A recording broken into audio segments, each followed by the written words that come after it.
غزہ کے اسپتالوں پر اسرائیل کی وحشیانہ بمباری کے خلاف غزہ کے ڈاکٹرز سے اظہار یکجہتی کے لیے کراچی کے ڈاکٹرز اور پیرامیڈیکل اسٹاف نے مارچ کیا اور پیما کے تحت کراچی پریس کلب کے سامنے بینرز اور احتجاجی کتبے اٹھا کر امریکہ اور اسرائیل کے خلاف شدید نعرے بازی کی۔ مظاہرین سے خطاب کرتے ہوئے امیر جماعت اسلامی کراچی حافظ نعیم الرحمان بولے، انسانی حقوق کے نام نہاد علمبردار امریکہ، برطانیہ اور دیگر مغربی ممالک اسرائیل کی پشت پناہی کر رہے ہیں اور مغربی ممالک ہیں،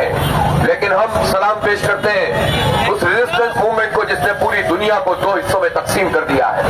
اور دنیا میں جتنے بعض امیر انسان ہیں، چاہے ان کا تعلق اسلامی ملکوں سے ہے یا ان کا تعلق مغرب، سارے کے سارے اس وقت کھڑے ہوئے ہیں مظلوموں کے ساتھ اور ظلم کے خلاف۔ ہم اپنا پروگرام ختم کر رہے ہیں اس میسج کے ساتھ کہ جس طرح ہماری ڈاکٹر صاحبہ نے کہا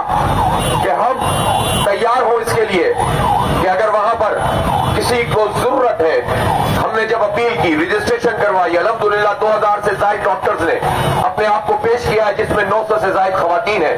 میں آپ کو خراج تحسین پیش کرتا ہوں، سوشل میڈیا ایکٹیوسٹ بنے، آواز اٹھائیں ظلم کے خلاف، امریکی اور اسرائیلی دہشت گردی کے خلاف، اور امریکہ اور اسرائیل کی دہشت گردی کے جتنے ایجنٹ جہاں جہاں موجود ہیں۔ مارچ کے شرکا سے پیما کراچی کے صدر ڈاکٹر عبداللہ متقی، ینگ ڈاکٹرز کے چیئرمین ڈاکٹر عبداللہ سلطان اور پروفیسر ڈاکٹر عمرانہ نے بھی خطاب کیا۔ جو ہو رہا ہے اور ایسی خاموشی ہم نے مسلم امہ کی طرف سے کبھی نہیں دیکھی جو ہو رہی ہے،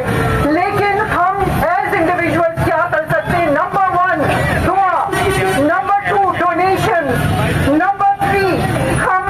جو کچھ کر سکتے ہیں بوائیکاٹ، اسرائیل کی ہر پروڈکٹ کا بوائیکاٹ کریں۔ نمبر 4 سوشل میڈیا کو وائرل کریں ان کا ظلم، اس لیے کہ یہ سب اپنے ظلم کو چھپا رہے ہیں۔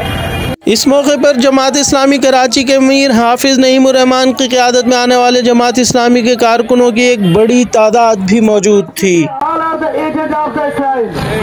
یہ مسلم کنٹریز کا حال ہے، ضرور کرنی چاہیے، دنیا دیکھ رہی ہے، مگر خدا کی قسم ہمیں عملاً ضرورت ہے۔ ہمارے